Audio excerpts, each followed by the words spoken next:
Good evening and welcome to SVG-TV News for Monday, October 20th, 2025. I am Rochelle Batiste with the details.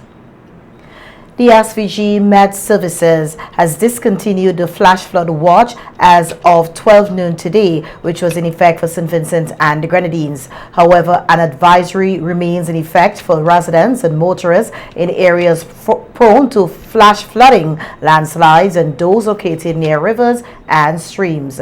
The Met Service is urging the public to exercise extreme caution as unstable weather conditions associated with a weak tropical wave that recently passed over the island continue to linger. In addition to the flood advisory, a marine advisory has also been issued.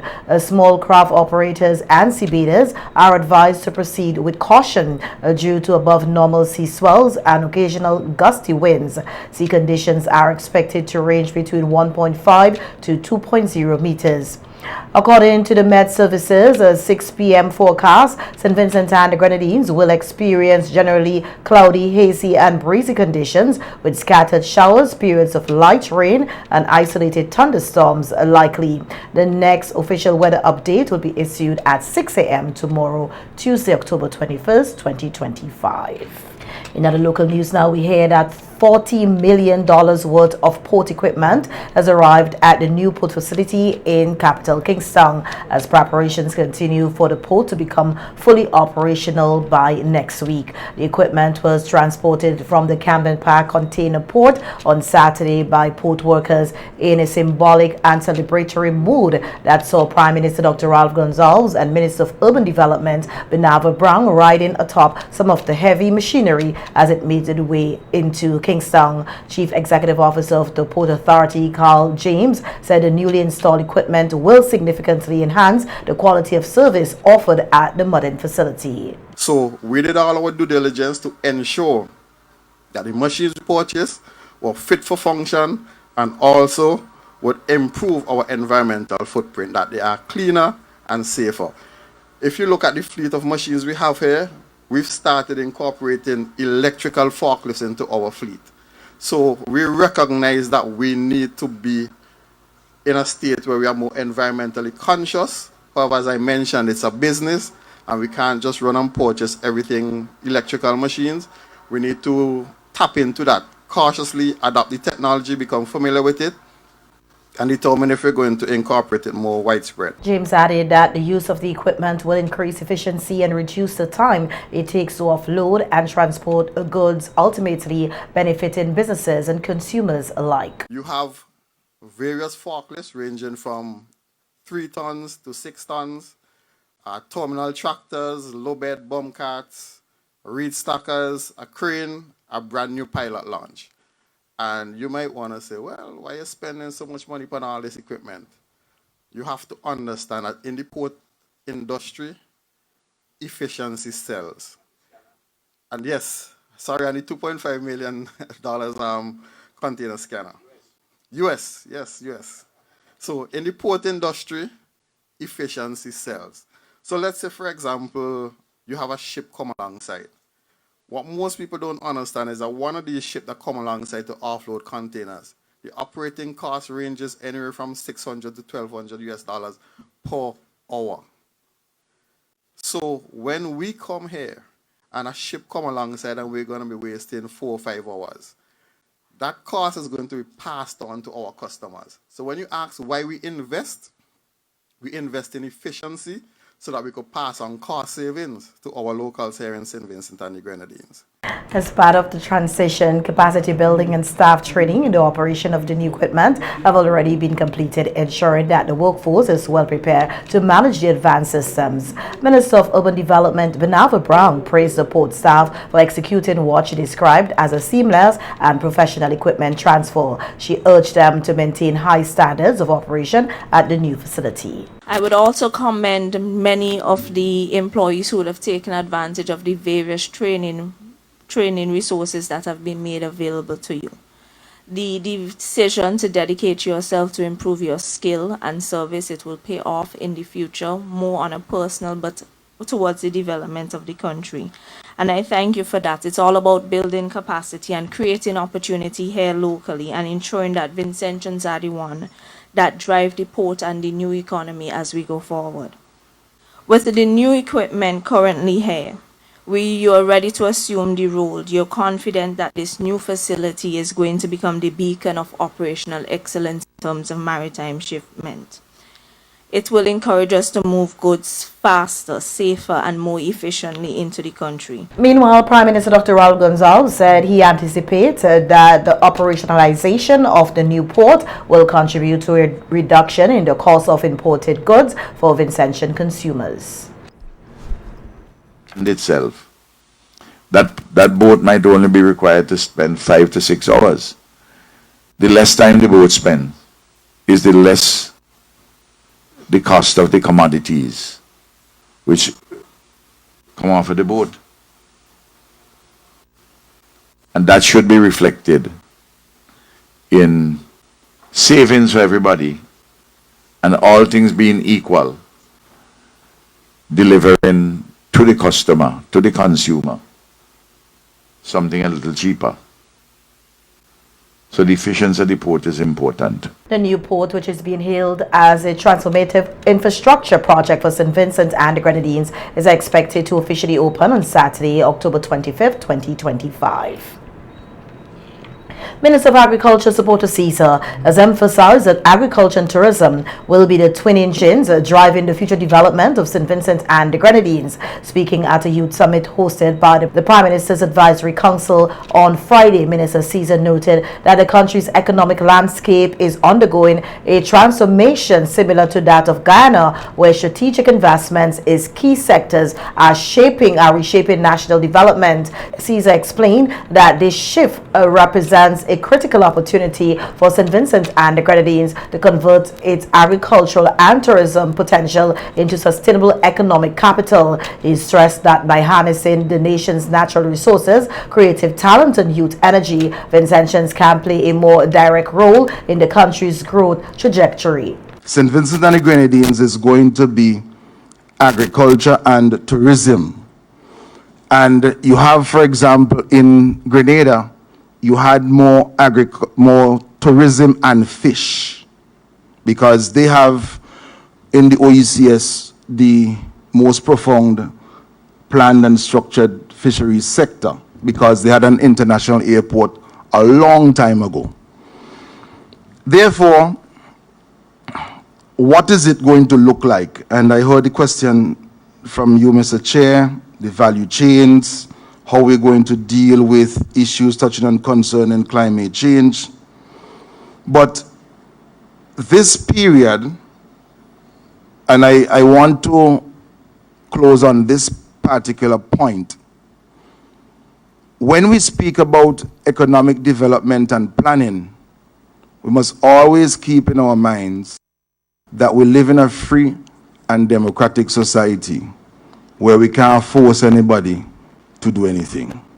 Minister Caesar underscored the need for an enabling environment to effectively manage this transition. This include institutionalizing agricultural science education, building modern infrastructure, and investing in research and innovation. According to Caesar, a strong scientific foundation will equip future generations with the skills and tools needed to modernize agriculture and create deeper links between farming and tourism. How do we create the enabling environment to ensure that the transition is properly managed?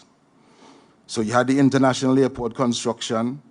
You have one of the most important things, I think, institutionalizing agriculture science and fisheries in the school system. Yesterday, I attended the World Food Day celebration.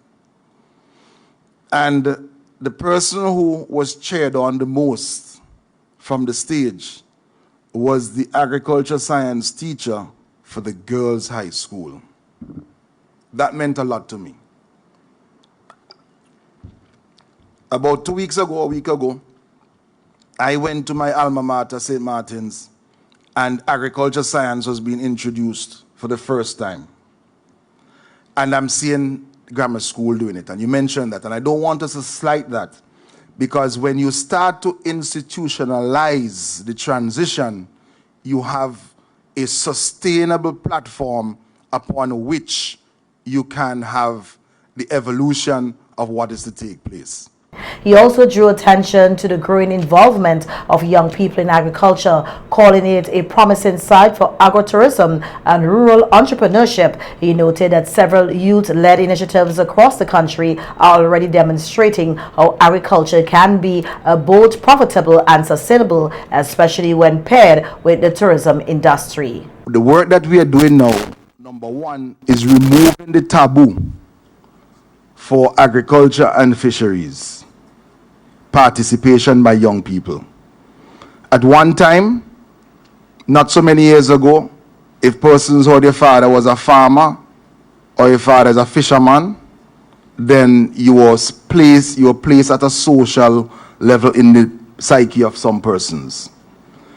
Today, though, I see everybody running now to be producing food, and particularly so because we are seeing a marketplace on our doorstep. And my friend reminded me of the statement I made that the lady from where? From Colorado is coming to eat the bananas now in St. Vincent and the Grenadines, basically showing that,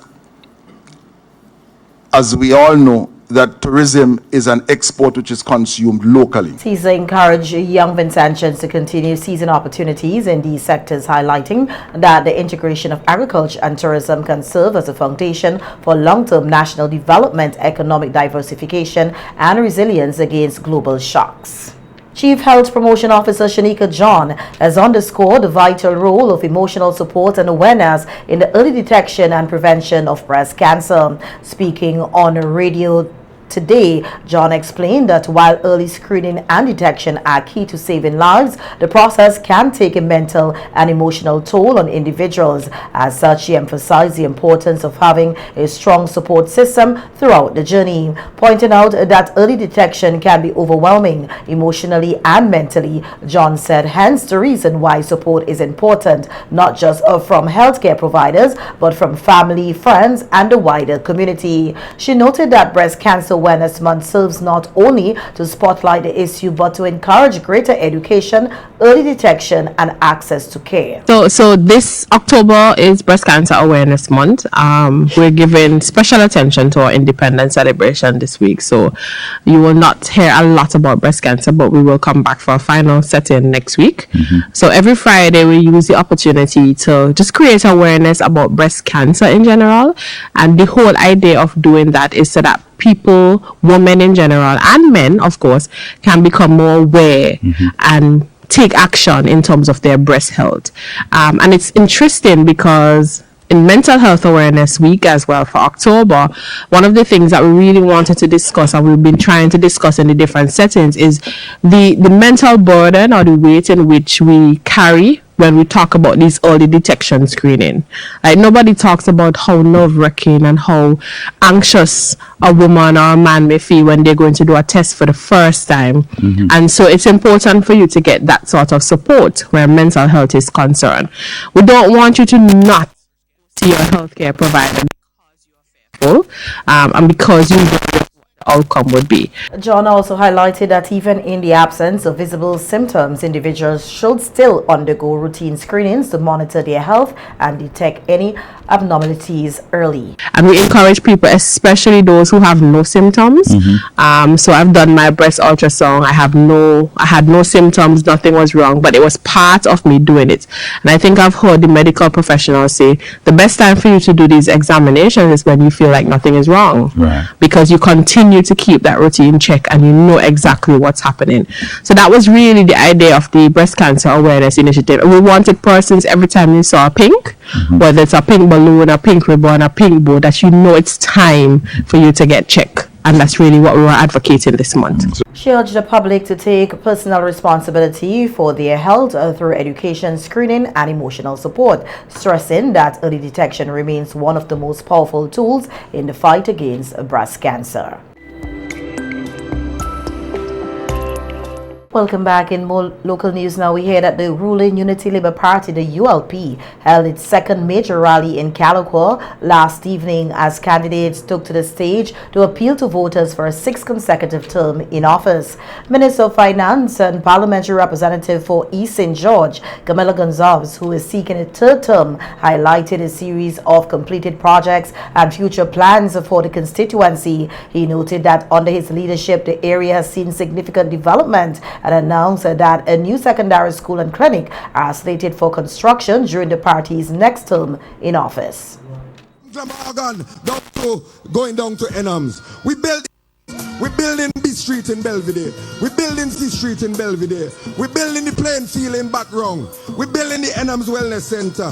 We're going to build that you saw. We build a We have record numbers, the largest numbers ever of East St. George residents on the YES program, on the SET program, on the on-site program, getting prime grants, getting tuition scholarships. We ban sand mining in Brighton. We build the bridge behind the Calico School. We build over the Calico Anglican School. We clean up Canash Beach. We build over the Calico Town Hall. We build a hard court in Shoppings. We build footbridges in Diamond. We put lights on this playing field. We put lights in Top Glen. We build over the mental health center. We pave at this road to the fish market. We pave footpaths in Shoppings and Glen and Fay Hall. We did the Villa Beach lighting.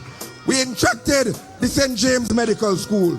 We attracted Maya Sweet Hotel. We attracted OSV Business. We attracted Rainforest Seafood. We expanded Hotel Alexandrina, Beachcombers Hotel, Paradise Beach Hotel, and so on. Speaking at the rally, Minister Gonzalez also unveiled a new initiative for young people called the GATE program, short for Guarantee Apprentice Training Employment Scholarship. He said the program is designed to enhance youth employment and skills training and is expected to be launched in 2026. In the next term, we're going to start something called the Youth GATES, GATES, Guarantee of Apprenticeship, Training, Employment, or Scholarship in St. Vincent and the Grenadines. If you are a young person and you graduate from college, from university, or from secondary school, this party will make sure that you have an opportunity either to be an apprentice, to get training, to get a job,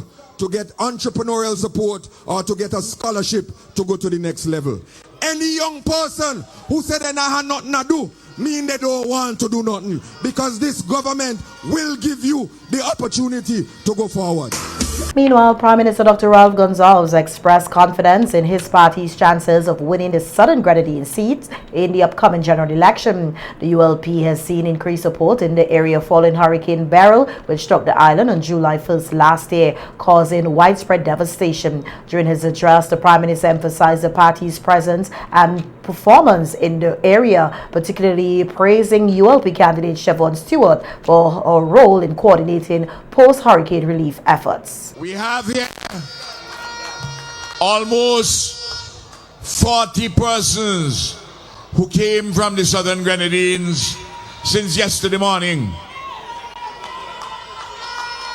before the bad weather. They came here to attend the Prime Minister's Advisory Council on Youth Awards last night at the community college.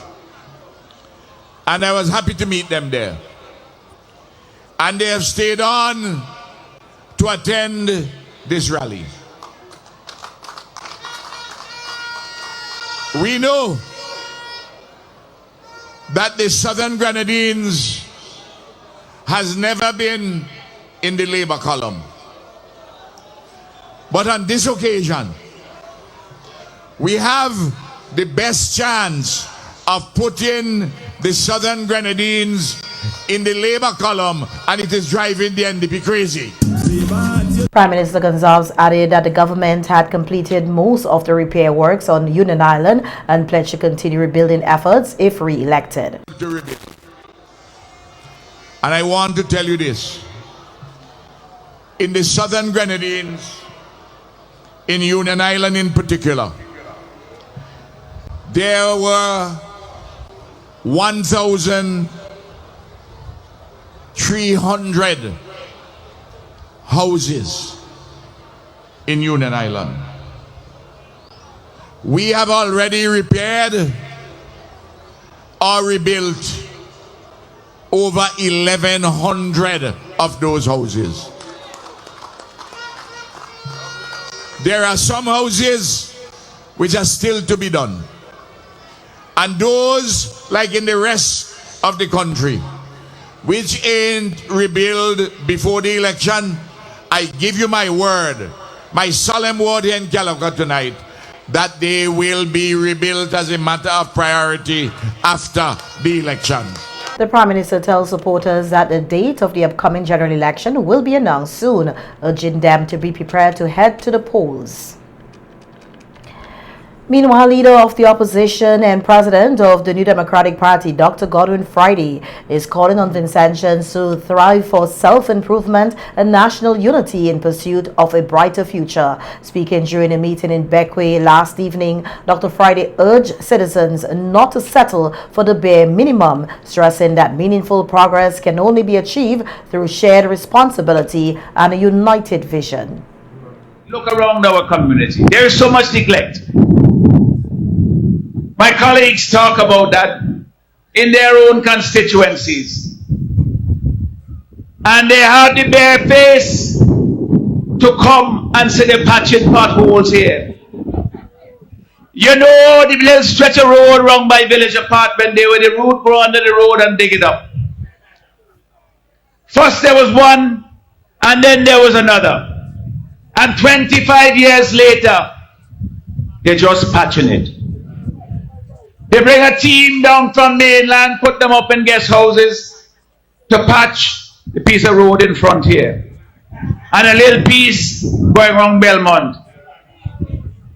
And they're doing it all over the country. And I say to myself, these people don't want no shame.